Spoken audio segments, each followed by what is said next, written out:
message est très clair. Il y a une condamnation absolue du M23, une demande même de poursuivre les criminels de guerre qui en font partie et qui devront répondre de leurs crimes.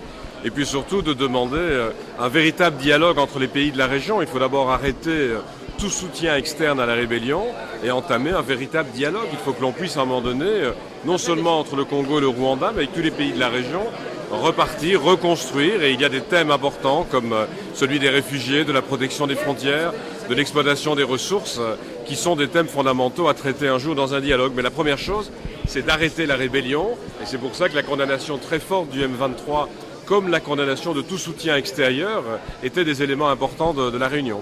Le président Paul Kagame est sorti, pourquoi ?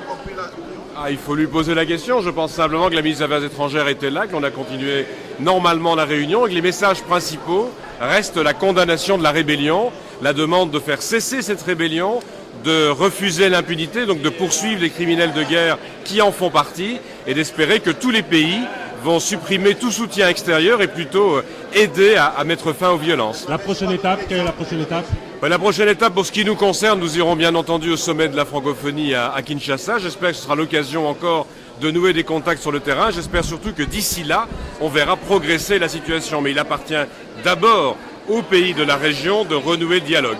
Merci, monsieur le ministre.